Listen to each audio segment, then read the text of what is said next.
And at the same time, I met my current business partner, Trina, in that experience. We met at that company. And, you learn a lot about people in those really challenging moments. And she was just complete grace, and she was courageous and showed positivity under the worst of circumstances. And we started thinking, what if we did this together, this kind of thing? And what if we did it a little bit differently? And so we did. Hi, I'm Bob Mathers, and welcome to The Growth Mixtape, a podcast where I talk to the most interesting people you might not have come across yet. I find that these conversations give me new insights and perspectives about topics I didn't know existed. These conversations might not seem to have a lot in common at first, but just like songs and a mixtape, they create something memorable and emotional. Today we talk to Jessie Finkelstein. Jessie is a book publishing insider and co-founder of Page 2 Books, where she works with authors to bring their big ideas to the page. Have you ever said to yourself, I think I might write a book? I have, dozens of times. And if you're wondering, no, I still haven't written one. So I really love Jessie demystifying the process for me and sharing her advice for first-time authors.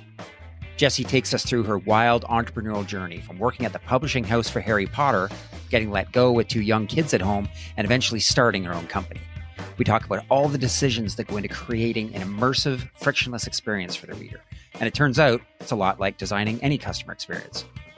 We also talk about the power of regret, harnessing creativity, and how smaller publishers are giving marginalized groups a voice for the first time. Please enjoy Jessie Finkelstein. All right, welcome Jessie to the show. It feels like it's been a long time since we had this scheduled, and I've been looking forward to it. So thanks for being here. It's really my pleasure. I've been very excited to have this chat with you, Bob. So it's early morning there in Vancouver, and I was thinking about, I haven't been to Vancouver in a couple of years, but I'll tell you what comes to mind when I think of Vancouver. I think of it's incredibly beautiful. I think of some of the highest housing prices in North America. I think of really bad traffic. So I'm just curious, I'm always interested in sort of the baggage and the biases that I bring to conversations. So if people are thinking about Vancouver in those terms, or maybe something else, what do you think people would be surprised to hear about Vancouver? What's it like living there? Well, I agree with everything you just said, though you live in the Toronto area, so I don't know what you're saying about traffic necessarily. Yeah. It is pretty Right. bad here. I agree. I think for those of us who live here, and I don't know if this would be totally surprising, but I think of the word quiet, and that has both some positive and maybe some negative connotations. I'm originally from Montreal, and I really love the hum of a big city. I love the spirit of a big city. And Vancouver doesn't really have that kind of spirit. I think it has a spirit of quiet and calm. And, not always, not every day, but to me, that's sort of the dominant feeling and I think it's a reason a lot of people come here. I ended up here for work specifically, but I do think that that people sort of are always seeking that kind of grounded, calm, and quiet here. Interesting. I've never heard it articulate like that, the spirit of it. I like that. So you mentioned that you were born in Montreal. I've got so many questions. I'd love to hear more about what took you to Vancouver. Well, I came to Vancouver because at the time it was the only place you could do a master's degree in publishing. And at that point, I really knew that book publishing was it for me. That's what I wanted to do. So I had studied English literature in Montreal at McGill, and I could have stayed in that city forever. To be honest, that's really where I belong. But I knew that I had to go elsewhere to study. And initially, I thought it was going to be New York or Toronto. But there is a university here in Vancouver, Simon Fraser. They offer a stellar master's program, and you really get exposure into every aspect of the publishing industry. And you actually have to engage with every aspect. And then you do an internship as part of it. So I was really attracted to that level of immersion and exposure and to the internship. And as it turns out, I ended up doing my internship here at a company called Raincoast that had the Canadian rights to the Harry Potter series. And I'm going to track you back to the year 2000. Book 4 was launching that summer. And that series had just exploded. So I had the opportunity to work as assistant to the president. And I had the most amazing exposure to one of the biggest book phenomena of all time through that internship role. I eventually was hired there, and that's why I ended up staying here and really building a career on the West Coast. So yeah, that's what took me here, work.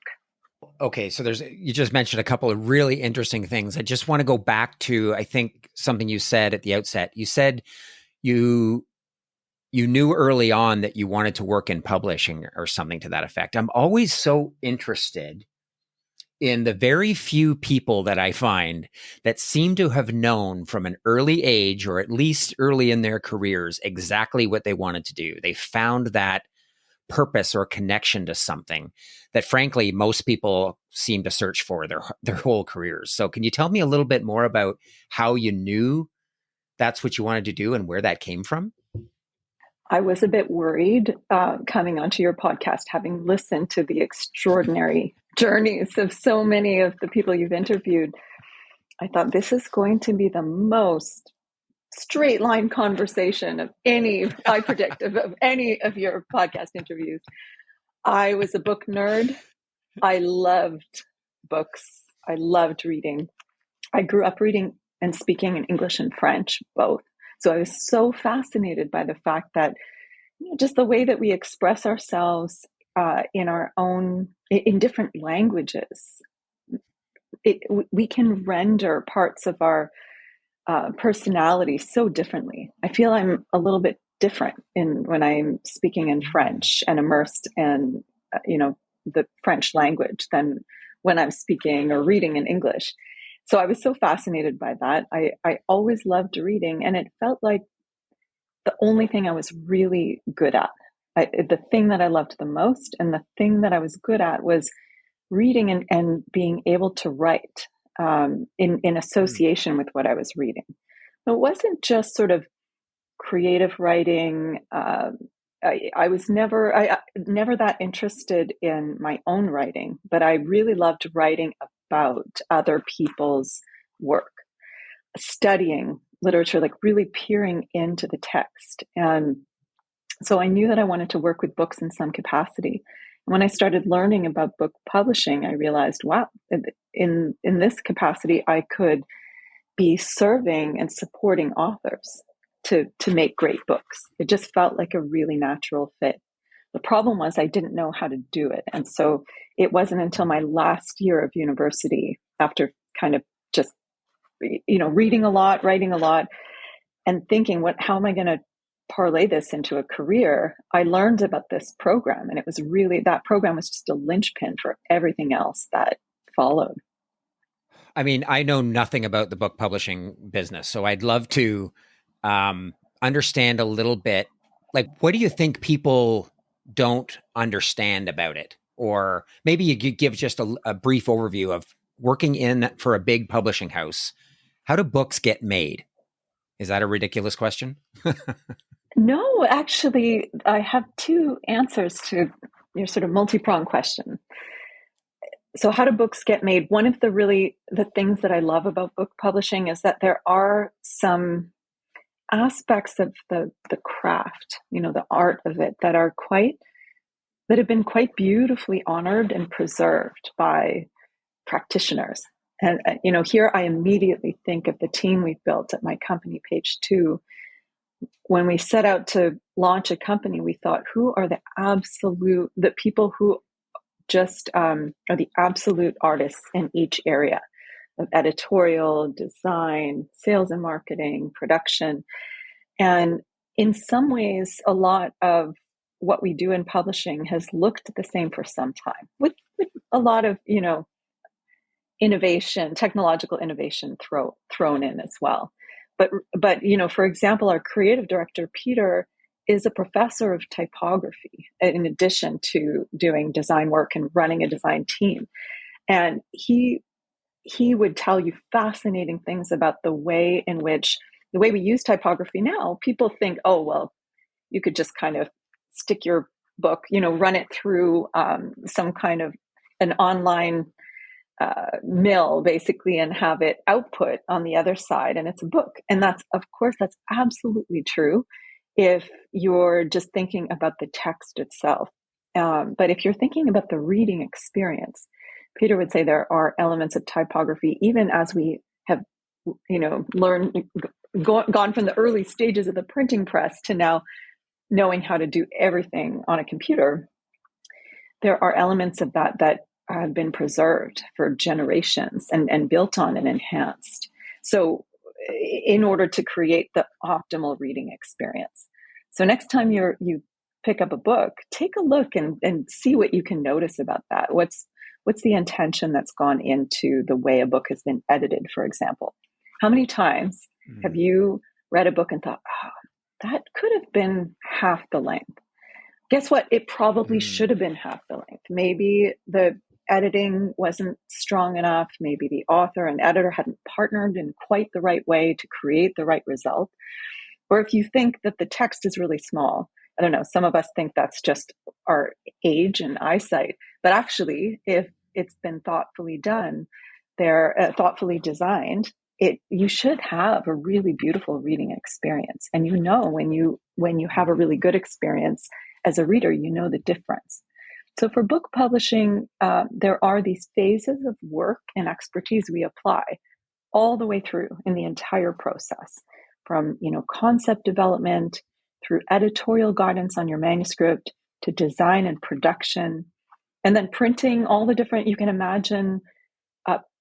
There are so many different outputs for a book now. So you could have print, the actual printed edition. And then of course we have ebooks, audiobooks. So many different ways of getting books out produced and out into the landscape.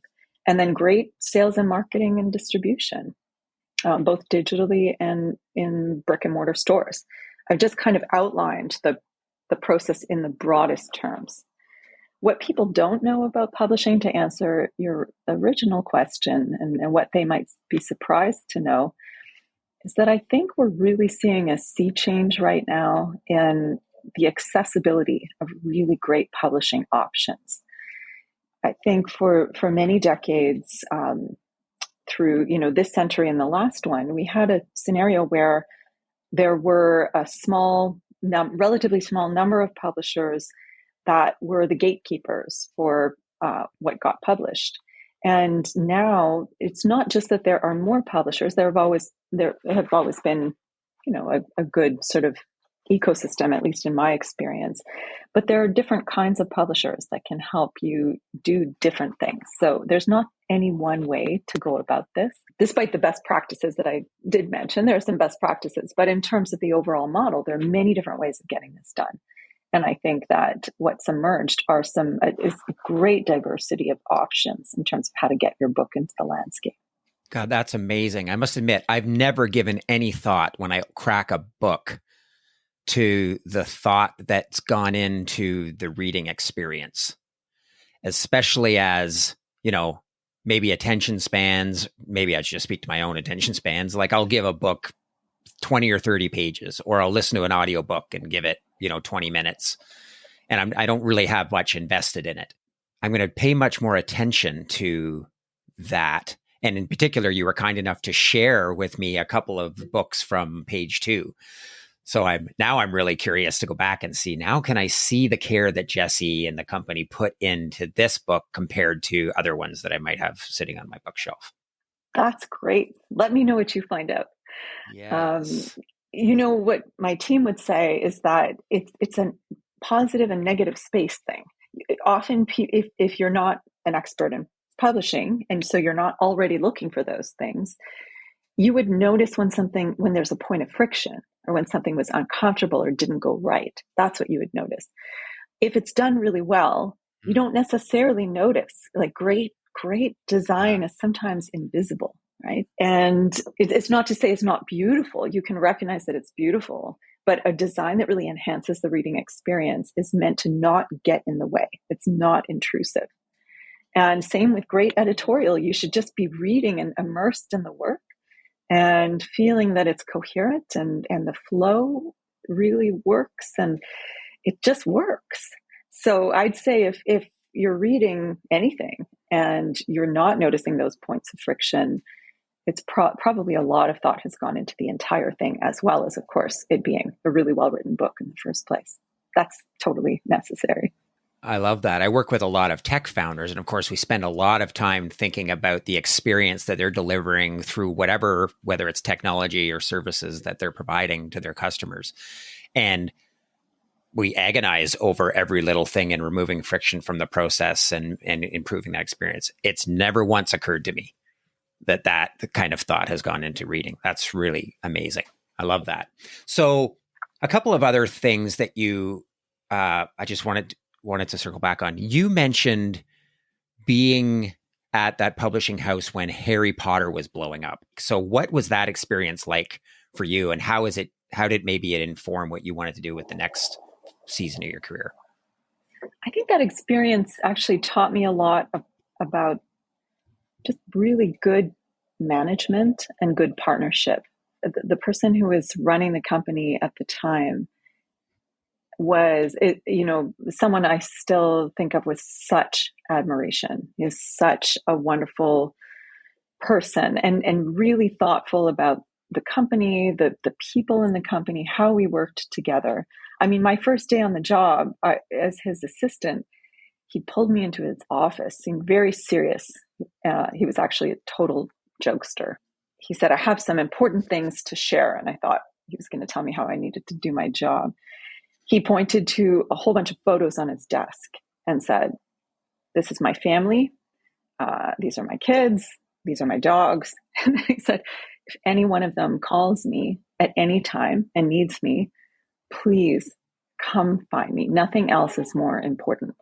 And he lent that ethos as well, that the humanity of the experience to everything that he did. So I learned a lot about book publishing from him, but I really learned a lot about how you treat each other, I mean, in an office environment and also in the world. And I watched him and the people, the rest of that management team. And again, that was the opportunity I had as an assistant. I might have been pouring coffee for people. I was also really listening in and I had access to what was some really sort of high level stuff that was happening. And I watched how deftly they negotiated certain things within a global phenomenon. Everybody wanted those rights. They couldn't take anything for granted.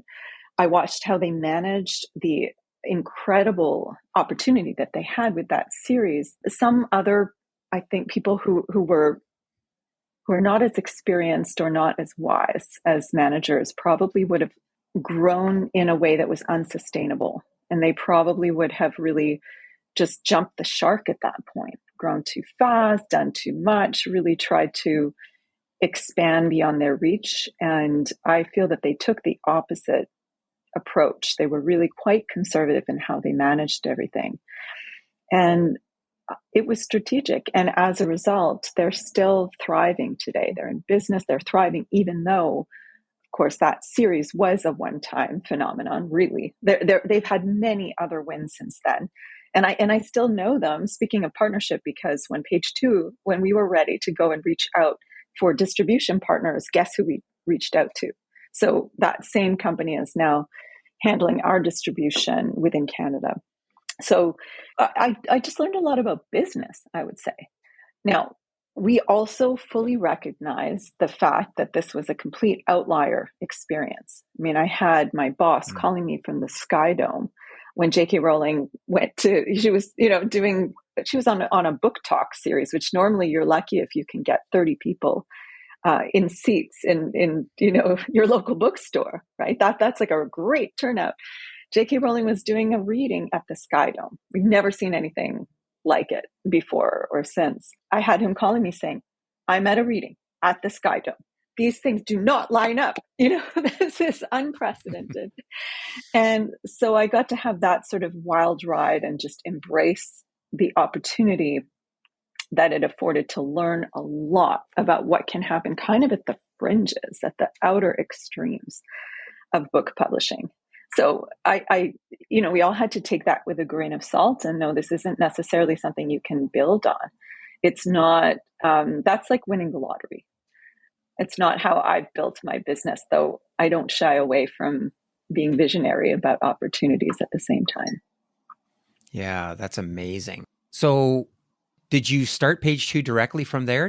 No, so speaking of learnings, that company, once the Harry Potter series was finished, we knew the whole time that it was planned as a limited series.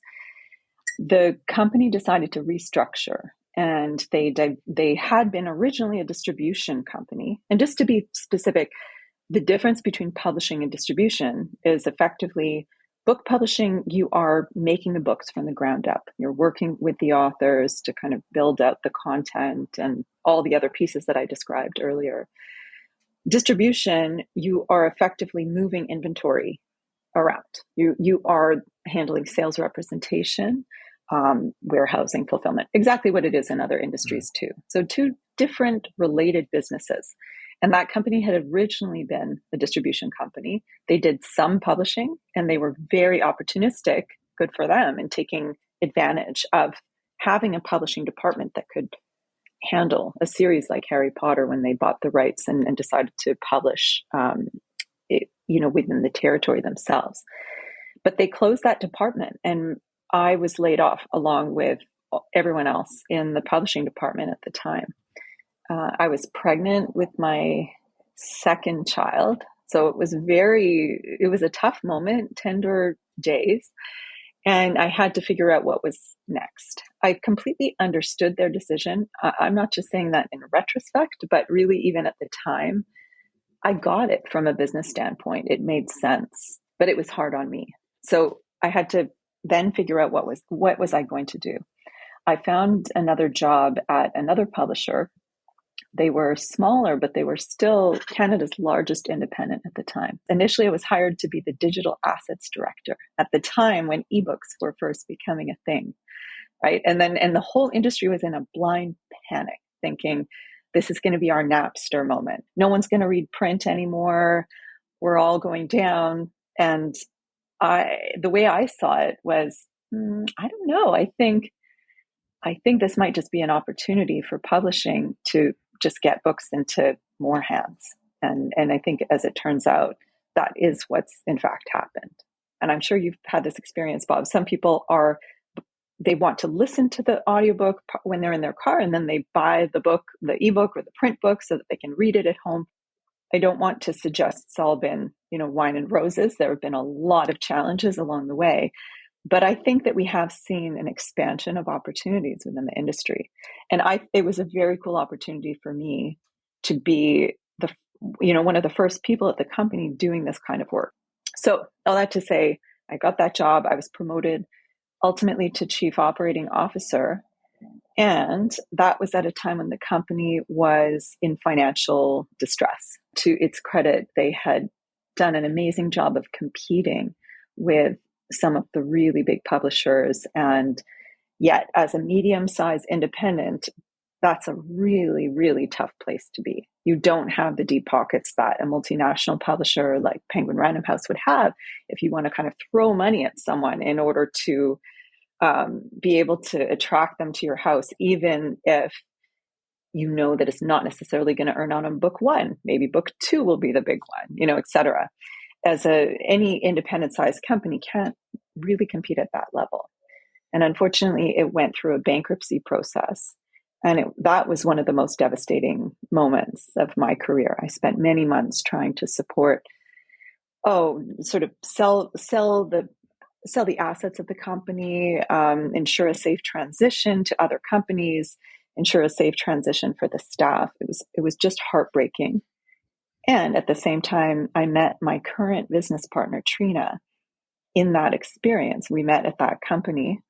And, you learn a lot about people in those really challenging moments. And she was just complete grace, and she was courageous and showed positivity under the worst of circumstances. And we started thinking, what if we did this together, this kind of thing? And what if we did it a little bit differently? So I would say if we hadn't gone through that really challenging experience together, we might not have thought about starting our own firm. And so we did. So yeah, you started saying that this would be, an uninteresting journey because it's a straight line. It's never a straight line. There's always, you've Yeah. already talked about some things that are much, you don't have to scratch very long before we realize under the surface that, yeah, every one of these stories that on the surface seems like a bit of a fairy tale about a young woman that finds her purpose and is able to make a living following her calling in the only industry or the only job that she's ever wanted. So it's inspiring, but that's amazing. So tell me a little bit about page 2 and why it's different from other options that authors have. So I'll say, first of all, we work on nonfiction projects. And I say that first because different categories of publishing, I think, deserve to be handled in very different ways from a strategic point of view, from a creative point of view. In this part of the conversation, I'll sort of set aside fiction, poetry, other categories, and focus exclusively on nonfiction. So Trina and I wanted to set up a publishing house that would serve and support people who want to change the conversation, not just through books, but in every other part of their world. So we had in mind not necessarily a subject area. So we didn't set out to say, well, we want to publish business books, personal growth, but we had an author mindset in mind. And we wanted to work with people who are very entrepreneurial, for whom it's really important to have a high degree of agency and creative control in the process and strategic control. We just liked that idea of a real meeting of minds that can happen and a real sense of partnership. That's the thing about page 2. The reason it's called page 2, there were 2 of us at the, as founders, co-founders. And we think about the author and publisher partnership as one that should be a real meeting of minds. And what I found in traditional publishing is that as much as it can work beautifully, if that alignment exists between the author and the publisher, it operates in a licensing model. So the author is granting their publishing rights to the publisher, and the publisher also assumes the right, therefore, to make all of the decisions. How does the book look? How does it feel? When is it published? How is it priced? And naturally, the publisher is the expert on that stuff. But the kind of author we wanted to work with also has a high degree of market intelligence. They know their readers. They know their audience, I should say, even if they haven't published a book before. They know what they like, what they need, what they want. And so we thought, well, what if we set up a service model instead of a licensing model? So it's one in which the author pays us to do the work, and the author earns the revenue on the book. So it's really sort of flipping the traditional model on its head. The author, therefore, doesn't license rights to us. We're in service to them. And so the author has a high degree of freedom, has actual complete freedom in the ultimate result. So and I'll just ground this in an example. Let's say we have an expert who has been building out their business landscape, using certain colors for their brand identity, using certain form of messaging, all of the work that they do in the world and the way they present themselves to their communities. So the book should align with that in a meaningful way. And so we get to start the conversation there with our authors. It's not just, let's make a great book that's going to work well out in the book retail landscape. That's important. But we also say, well, what's important to you? Are you doing keynotes? Are you doing conferences? What is your business cycle? And we build the whole strategy around that. So that's the difference with page 2.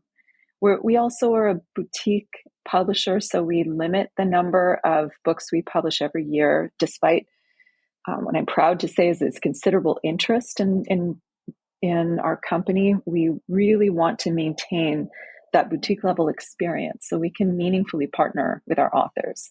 And then we get to watch these moments of transformation for them in their careers. It's not just becoming an author for the sake of it, but it's actually, what is that book? What kinds of doors is that book opening for you in the rest of your world?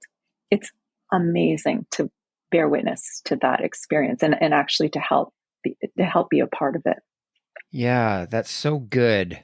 I was reflecting before this conversation, Jesse, and I talk to a lot of people who think about writing a book. This resonates with me as well. It's kind of like public speaking. I used to do some public speaking. Now I think, should I get back into it? And then I'm like, well, maybe I need a book to do that. And I always come back to the why. Do I want to just feel good about myself and say that I've always wanted to write a book and I did it, so I can check that box? Is it because I want to have a broader impact? Is it because I want to fill out part of my business by generating more leads or providing more value? I don't know. And I'm wondering, from your perspective, does it matter why an author wants to write a book? Oh, it absolutely does.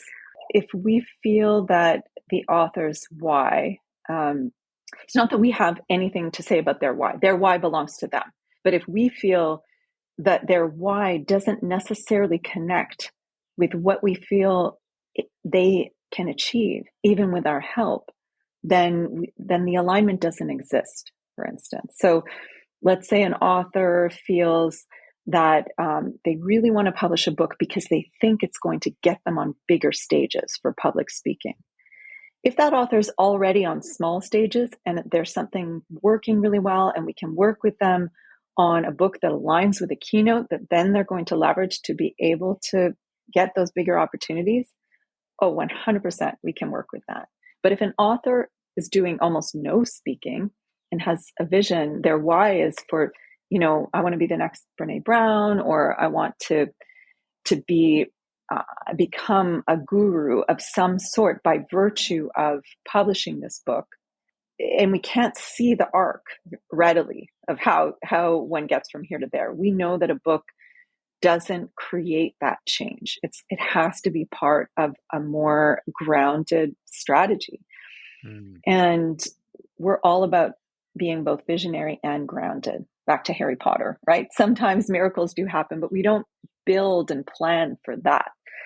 We build and plan for the real transformation we know we can help support. And then if something miraculous happens beyond that, we're all really thrilled about it. So that's where the why really matters to us. But we honor the why that any author has. I think it's a really good question to ask. One of our authors, her name is AJ Harper. She's one of the most intelligent and insightful book consultants, coaches, and writers out there. And we published her book, Write a Must Read. And AJ is really fierce about that why, saying, does this need to be a book? Should it be a podcast? Should it be something else? And it's not to say you shouldn't write a book, but it's about what book should you write and when and why. And she actually talks on a recent episode of her own podcast. And this is a woman who's written many, many books. She's a deep expert. And she spent an entire podcast just sharing with vulnerability the fact that she has 3 different book ideas. She wants to do all of them for different reasons. So she is now going back to basics and running her own process on herself to determine that. So know that, Bob, the kind of question you're asking yourself, that's the right question. And every author, no matter how much of an expert you are or not, should be thinking about that strategically. Yeah. And I guess as I think about it, when they ask people near the end of their lives or in the last season of their lives what they regret most, it's very rarely things they did. It's usually things they didn't do. And so here I am, and I'm like, I've often kind of toyed with the idea of writing a book. And I totally agree with what you're saying. I've reflected on, I ask myself the same questions that most people ask. What the hell would I write about? Why would I write it? There's probably a dozen reasons that would make it harder. But lately I've been thinking, but I don't want to get to be at the end of my life. And for one of those things to be, I always wanted to write a book, but I didn't. And I also don't want to write one when I'm 70 and look back and say, shit, why didn't I do this when I was 50? So I understand what you're saying. I guess what I'm struggling with, and I think what a lot of people struggle with, is how do I accelerate that? Well, I have two suggestions as you think about that, and for anyone thinking about that. One would be to think about different books for different purposes. So someone might have the drive to write for the sake of it, right? I just want to express myself. That's one thing. That may or may not be you, Bob. For me, for instance, I don't have that interest or ability. If I ever do write a book, and Trina and I have often thought about writing a book about publishing, it would likely be, the strategy there would be not writing for writing's sake. It would be about conveying an idea that should be conveyed in book form. And again, that's a big question. Is it a podcast? Is it an article, right? Could we do the same thing in a smaller format? Or does that long form really work for what we want to achieve? And then you could think about legacy. Is there a work that's really important for you to have in the world for the sake of your family, and you want to share a story about your family and have that preserved? I think if we can get away from the idea of the book in the abstract, and the book is something like it's only quote unquote successful if it's really out everywhere, whatever that means anymore. Like, this outdated idea of a book that becomes supposedly successful in its field and is just out in the zeitgeist, in the landscape. And it's like, well, if you can't do that, you can't be the Brene Brown, then why would you even try? But I think really everyone should think about purpose. And I don't know, I have an expert whose work we published last year, it's a very niche topic. And he said to me, Jessie, only 1,000 people need this book, but I need all 1,000 of those people to read it. And that was the game changer for him in his career and in his world. To me, I loved that project as much as I loved working on an outlier like Harry Potter. No joke. It was just as satisfying for me to know that I was helping to create that kind of movement and transformation in his field. And when you think about creativity, really unpack that. I know you've talked about that a lot on the podcast, Bob, and I'd love to hear how some of your guests have explored that. To me, thinking about how a leader within a company would manage a bankruptcy process, how you would manage an influx of a Harry Potter, how you would manage, needing to build something from scratch the way that Trina and I have, and kind of reinvent certain parts of your model that you've worked in for years. I think those are relentlessly creative endeavors. I feel I do cartwheels every day, and my team does. And that it's easy to see in our design team how creativity plays out in a more classic sense. But I think everyone on my team is engaging creativity. It's amazing. When we launched Page Two, we used to work in other categories of publishing as well as nonfiction. And some of our close publishing friends said, "Oh, aren't you going to miss working on the really creative stuff, the fiction and poetry and things like that?" And we were like, "Are you kidding? Have you met an entrepreneur? Have you met a leader in their space? Working with people of that caliber and nature and mindset it's incredibly inspiring, and it demands creativity, and they are creative in the most profound ways I've ever seen." Yeah, you're right. We have talked a bit about that on the podcast. I love the way you frame that. And it really is about reframing creativity, right? Because working with lots of founders and entrepreneurs, you could certainly frame creativity as that is all they do, trying to figure out, in perpetual kind of problem solving and coming up with new ways of dealing with things. I love that. My experience even with this podcast has been, and some of the best advice I ever got was, don't worry about what it's about. Just start it. Find some interesting people, have conversations, follow your curiosity, record them, and put it out there. And what the podcast is about and what really resonates with you and your audience will emerge. And I think about whether that would apply to writing, because I think the thing that holds me back is that fear of judgment. I sit down and write for a half a page, like, oh, that is garbage. And we recently had a guest on who was mentored by Maya Angelou for a number of years. And Maya would say, she would write for 8 hours and come out with one sentence. I mean, that terrifies me. That's probably supposed to bring me some comfort. But I guess the point is, I'm wondering whether I should just start writing and see what happens? If someone has the impulse to do that, I would never hold you back. I would say, just go, follow your impulse. But you've actually brought me back, Bob, to a second piece of advice that I wanted to share and forgot. Hire the best possible support that you can afford. I feel very passionate about this. If someone is really interested in writing a book, there is nothing better than finding an editor or a book coach or someone deeply experienced in books, in your subject area, someone who really knows not only how to coach you through developing an outline and writing, but also who understands the business and who can help you position your book in the market. So you're taking a very professional look at what you're doing in addition to helping give you the framework you need to write. That can be really transformational. And I talk about affordability. Not everyone can afford to hire a personal book coach. It can be very expensive because it's very high touch work. But there are great books. I mentioned AJ's book, Write a Must Read. Right. Following that, reading a book like that and following the suggestions and recommendations can be hugely helpful as well. So going to seek really deep experts and following their guidance, I think, cannot be underestimated.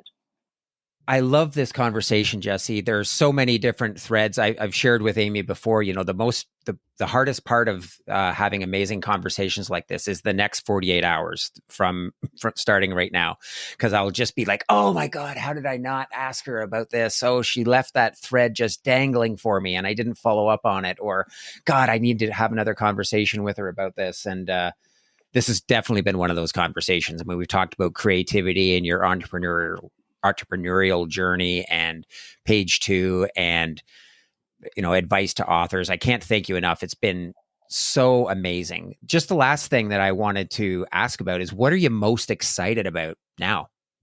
I think I'm most excited about the fact that new publishing models are giving rise to new opportunities for authors of all different stripes. For instance, we have the amazing privilege of working with a number of Indigenous leaders for whom it's really important to publish in a way that gives them complete ownership of their work, telling their own story in exactly the way that they want to. And it's not to say that they wouldn't have published before, but I think that they are publishing in a new way. And it's an honor to be a part of that journey where we can support those kinds of initiatives. So I feel very optimistic, despite the considerable challenges we see and have seen for forever in the publishing industry with respect to diversity, equity, and inclusion, and being able to ensure that marginalized voices are represented and people who otherwise wouldn't have had the opportunity to express themselves for all different kinds of reasons in the way that they want to. I feel more positive than ever about those opportunities. That is such a positive and inspiring kind of thought to end on, Jesse. So I want to be mindful of your time. You've been so generous with it in all of the conversations we've had leading up to this. I just want to acknowledge all the support and guidance you've provided me, and it's really meant a lot to me. So thank you, and thank you for doing this. It's an absolute pleasure. Thank you for inviting me. I'm a behind the scenes person. It's really fun to be on this side of the mic, and I really appreciate it, Bob. Thank you for including me among your amazing roster of guests. And it's a great pleasure. The Growth Mixtape podcast with Bob Mathers is produced by Bespoke Projects. Music by Jean-Michel Walter Cronkite. If you enjoyed this episode, please take a moment to follow and rate us. When you do this, it helps to raise our podcast profile so that more people can find us. If you want to connect, you can find me on LinkedIn using the link in the show notes.